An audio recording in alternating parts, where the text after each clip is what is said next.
مساء الخير عليكم جميعا. النهاردة في أكلة بمزاج مع توتة هنعمل مع بعض طاجن سجق بميكس الجبن بطريقة سهلة ومبسطة جدا. لو هناكله في المطاعم بيتقدم معاه عيش فينو هو اللي بيتاكل بيه. لو عجبكم الفيديو ما ننساش اللايك والشير وسبسكرايب. يلا بينا علشان نبتدي نعمله مع بعض.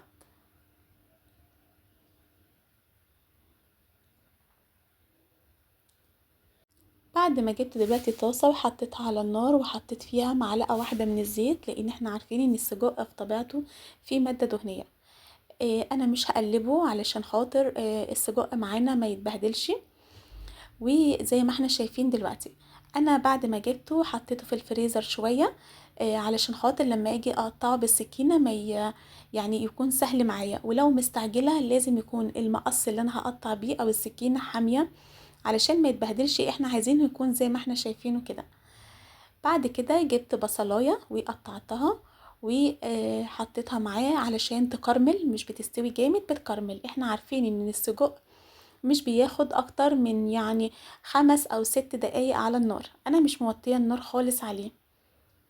انا طبعا بقلبه دلوقتي براحتي عشان لقيته ان هو خلاص بقى ناشف.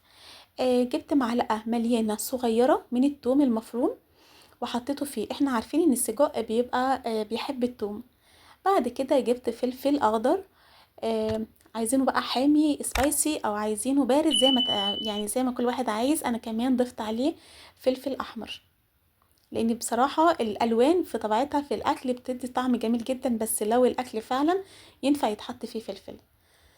معايا ربع معلقة صغيرة من الملح وربع معلقة صغيرة من الفلفل الاسمر، لان احنا عارفين برضو ان السجق في طبيعته هو بيكون متبل، جاي متبل جاهز. بعد كده خلاص استوى. جبت دلوقتي حلة وحطيت فيها معلقة كبيرة من السمنة او الزبدة ومعلقتين من الزيت، وحطيت دلوقتي 3 معالق كبيرة مش هرمية من الدقيق. وبعد ما احنا عارفين ان الدقيق بيستوي كويس فيه بس ما بقاش اللون متغير قوي، بجيب 3 كوبايات من اللبن. وزي ما احنا شايفين دلوقتي البشاميل ده مش بيكون تخين زي مثلا البشاميل بتاع المكرونة. لا بيكون اخف شويه عشان الميكس الجبن اللي احنا هنحطه. معايا دلوقتي من كل حاجه ربع معلقه بصل باودر، توم باودر، وملح وفلفل اسمر، ولكن اللي انا كترت منه هي البابريكا. حطيت منها معلقه كبيره بس مش هرميه. لو عندك كمان باودر مستردة اللي هو برضو بيقولوا عليه خردل، حطي منه ربع معلقه. لو مش عندك زي كده حطي معلقه كبيره من المستردة اللي انا حطيتها دلوقتي. وبكده البشاميل عندي بيبقى استوى. هجيب دلوقتي نص كوباية كبيرة من الجبنة الموتزاريلا، وهجيب كمان جبنة شيدر، بس ما كانتش عندي اللي هي المبشورة فحطيت اللي احنا شايفينها دي دلوقتي. كده خلاص البشاميل اللي معايا هيكون جاهز، والبشاميل طبعا سخن فالجبن هتسيح بسرعة فيه.